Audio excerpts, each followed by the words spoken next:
RTC JAC బంద్ తో బస్సులన్నీ డిపోలకే పరిమితమయ్యాయి. దిల్సుఖ్ నగర్ నుంచి జిల్లాలకు వెళ్లే బస్సులు నిలిచిపోయాయి. దీంతో బస్టాండ్ ప్రాంగణం ప్రయాణికులు లేక బోసిపోయింది. ఆర్టీసీని ప్రభుత్వంలో విలీనం చేయాలని, సర్కార్ ఉద్యోగులకు సమానంగా పీఆర్సీ, పెన్షన్, ఇతర బెనిఫిట్స్ ఇవ్వాలని డిమాండ్ చేస్తున్నారు కార్మికులు. దీనిపై మరింత సమాచారం అజయ్ లైవ్ లో అందిస్తారు. అజయ్, దిల్సుఖ్ నగర్ లో ఎలా ఉంది పరిస్థితి?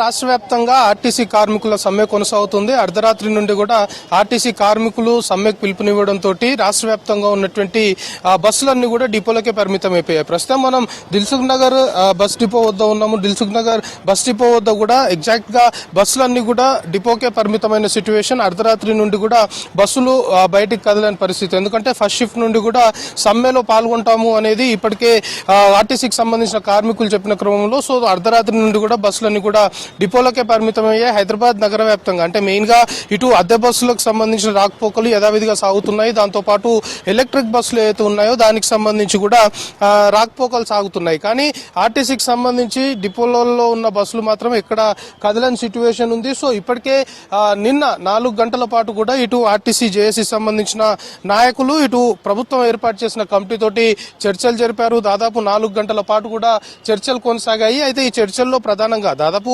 చాలా డిమాండ్లను తెరపైకి తీసుకొస్తున్నప్పటికీ కూడా ఆర్టీసీ సంబంధించి కార్మికుల పక్షాన ఒక 4-5 ప్రధానంగా డిమాండ్లను తెరపైకి తీసుకొస్తున్నారు. అందులో మేజర్ గా ఆర్టీసీని ప్రభుత్వంలో విలీనం చేయాలి అనేది టాప్ ప్రియారిటీ ఉన్న డిమాండ్ గా ఇటు ఆర్టీసీకి సంబంధించి జేఏసీ నాయకులు చెప్పడంతో పాటు ఇటు PRC implementation at the same time ఇప్పుడు ఎలక్ట్రిక్ బస్సులు ఏదైతే నడుస్తున్నాయో అవన్నీ కూడా ప్రభుత్వము తీసుకోవాలి వాటన్నిటిని అనేది కూడా చెప్తున్న సిచ్యువేషన్. సో ఈ డిమాండ్లకు సంబంధించి మొత్తం కూడా చర్చలు జరిగిన తర్వాత 4 గంటల చర్చలు సుదీర్ఘంగా జరిగిన తర్వాత ప్రభుత్వం తరఫున అంటే కమిటీ ఏదైతే ఏర్పాటు చేసిండ్రో ఉన్నతాధికారులు కమిటీలో ఉన్నారో సో వీళ్ళ ప్రతిపాదనలన్నింటినీ కూడా ప్రభుత్వం దృష్టికి తీసుకెళ్తాము, 4 వారాల గడువు కావాలి అని కోరారు. సో ఆ 4 వారాల గడువు ఇవ్వకుండా ఉన్నపాటిన సమ్మెకు పిలుపునివ్వడంతో మెయిన్ గా సామాన్య ప్రజలు చాలా వరకు ఇబ్బందులు ఎదుర్కొంటున్న సిచ్యువేషన్ ఉంది. ప్రస్తుతం మనం విజువల్స్ లో చూస్తున్నాము. కొంతమేరకు అంటే మనం చెప్పుకుంటున్నట్లు ఇతర బస్సులు అద్దె బస్సులకు సంబంధించి అవి రన్ అవుతున్నాయి. దాంతో పాటు ఎలక్ట్రిక్ బస్సులకు సంబంధించి కూడా రన్ అవుతున్నాయి. మెయిన్ గా దిల్సుఖ్ నగర్ అంటే హైదరాబాద్ ఎంజీబీఎస్, జేబీఎస్ బస్ స్టాండ్ల తర్వాత కొన్ని కీలకమైన పాయింట్స్ ఏవైతే ఉంటాయో బస్ స్టాప్ సంబంధించి అందులో దిల్సుఖ్ నగర్ ని కీలకంగా చెప్పుకోవాలి. రెగ్యులర్ గా దిల్సుఖ్ నగర్ బస్ స్టాండ్ అత్యంత రద్దీగా ఉంటుంది. ఎందుకంటే ఇటు సూర్యాపేట, కోదాడతో పాటు నల్గొండ, మిర్యాలగూడ, గుంటూరు ప్రాంతాలకు వెళ్లాలన్నా, ఖమ్మం, భద్రాచలం, మధిర, మనుగూరు వంటి జిల్లాల ప్రయాణాలు చేయాలి అన్నా కూడా దిల్సుఖ్ నగర్ పాయింట్ నుండే స్టార్ట్ అవ్వాల్సి ఉంటుంది. So Dilsukh Nagar bus stand కూడా అంటే తెల్లారి నుండి పెద్ద ఎత్తున ప్రయాణికులు వస్తున్నారు. కానీ రెగ్యులర్ గా ఉండే బస్సుల కంటే కూడా కేవలం అద్దె బస్సులు దాంతోపాటు ఎలక్ట్రిక్ సంబంధించిన బస్సులకు సంబంధించిన రాకపోకలే సాగుతున్నాయి. కాబట్టి కొంతమేరకు ప్రయాణికులు గంటల తరబడి వెయిట్ చేయాల్సిన సిచ్యువేషన్ ఏర్పడుతుంది. ఇక్కడ నుండి నల్గొండకు సంబంధించి నల్గొండ జిల్లాకు వెళ్లాల్సిన బస్సులకు సంబంధించి మాత్రము అవన్నీ కూడా ఎలక్ట్రిక్ బస్సులనే ఉంచారు. కాబట్టి సో ఆ షటిల్ సర్వీసులు రెగ్యులర్ గా నడుస్తున్నాయి. కానీ ఇతర ప్రాంతాలకు వెళ్లాల్సిన బస్సులకు సంబంధించి కాస్త ఆ షార్టేజ్ ఉండడము, బస్సులన్నీ కూడా డిపోలకే పరిమితం అవడంతో కొంతమేరకు ప్రయాణికులు ఇబ్బందులు పడుతున్న సిచ్యువేషన్ అయితే చాలా క్లియర్ గా కనబడుతుంది. సో ఇంకా ఈ సమ్మెకి సంబంధించి ముఖ్యంగా ఆర్టీసీకి సంబంధించిన కార్మికులు ఏదైతే 3-4 ప్రధాన డిమాండ్లు తెరపైకి పట్ల ప్రభుత్వం సానుకూలంగా స్పందిస్తే ఖచ్చితంగా సమ్మె విరమణ పైన కావచ్చు లేకపోతే ఇతర ఆలోచన చేసే అవకాశం ఉందని చెప్తున్నారు. దాంతోపాటు ప్రభుత్వం కూడా చాలా క్లియర్ గా చెప్తుంది. ఇప్పటికే ఆర్టీసీ ఎండీ నాగిరెడ్డి కూడా నిన్న చర్చలు విఫలమైన తర్వాత ఒక ప్రకటన చేశారు. చర్చల్లో ఇటు ఆర్టీసీ జేఏసీకి సంబంధించిన నాయకులు తీసుకొచ్చిన ప్రతిపాదనల పట్ల ప్రభుత్వం సానుకూలంగానే ఉంది.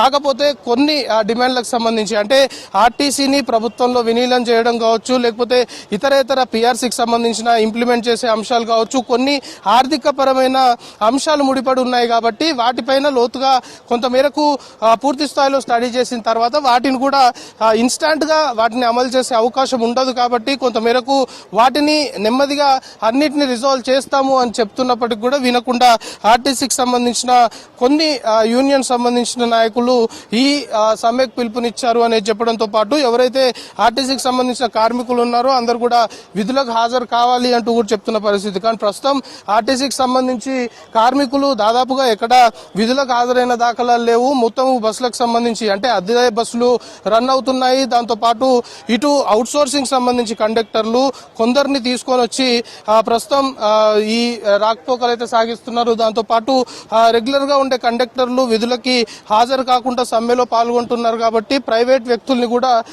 ప్రజలకి ఎలాంటి ఇబ్బందులు లేకుండా కొంతమేరకు ప్రైవేట్ వ్యక్తుల్ని తీసుకొచ్చి కూడా ప్రస్తుతం బస్సుల్ని రన్ చేస్తున్నారు అనేది కూడా ఆర్టీసీకి సంబంధించిన కార్మికులు చెప్తున్న పరిస్థితి ఉంది. సో ఓవరాల్ గా సమ్మె అయితే కొనసాగుతుంది. హైదరాబాద్ నగర వ్యాప్తంగా కూడా దాదాపు 2700 అద్దె బస్సులు దాంతో పాటు ఎలక్ట్రిక్ సంబంధించిన బస్సులు మొత్తం కూడా నడుస్తున్నప్పటికీ కూడా మిగతా ఆర్టీసీకి సంబంధించిన బస్సులన్నీ కూడా వివిధ డిపోలకే పరిమితం అయిపోయాయి. డిపోల వద్ద ఆర్టీసీకి సంబంధించిన కార్మికులు కూడా కొంత మేరకు ఆందోళన చేస్తున్న సిచ్యువేషన్ ఉంది. సో సమ్మె ఎప్పటి వరకు కొనసాగుతుంది? సో ఈ సమ్మెకి సంబంధించి ప్రధానంగా ఇప్పటికైతే సమ్మె స్టార్ట్ అయింది, సమ్మె రన్ అవుతుంది.